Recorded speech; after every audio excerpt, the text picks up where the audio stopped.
peut-être on peut dire un mot, si vous le voulez bien, sur le regard d'en haut, parce que c'est quelque chose qui parfois est critiqué aujourd'hui en sciences sociales. On parle parfois de God view, de vue de Dieu, de vue d'en haut, qui serait une manière finalement de ne pas prendre en compte la richesse des relations entre les êtres humains, alors que c'est tout à fait autre chose d'un point de vue éthique et philosophique chez les stoïciens, en tout cas à l'origine. Oui. Alors, cet exercice est particulièrement développé par Marc Aurèle dans les Pensées pour moi-même.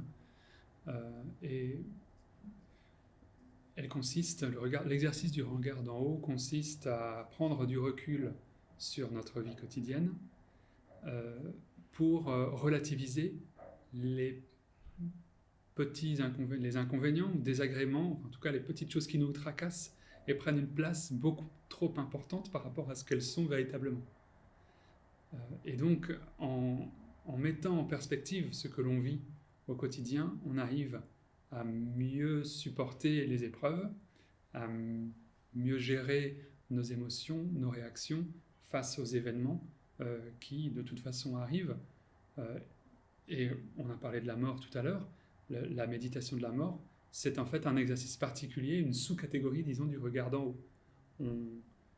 Marc Aurèle avait l'habitude, en tant qu'empereur, de penser à tous les empereurs qui l'ont précédé et de penser à ce qu'ils sont devenus et à ce qu'ils sont maintenant.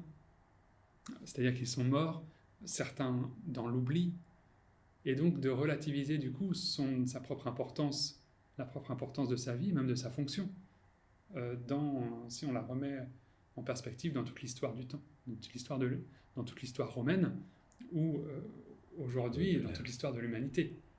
Voilà, ça c'est un exercice typiquement stoïcien qui permet une certaine déprise vis-à-vis de ce qui nous arrive au quotidien et qui ne dépend pas de nous finalement, pour y réagir de manière plus sereine en évitant le trouble qui fait obstacle au bonheur, le bonheur étant défini comme absence de trouble. Mmh.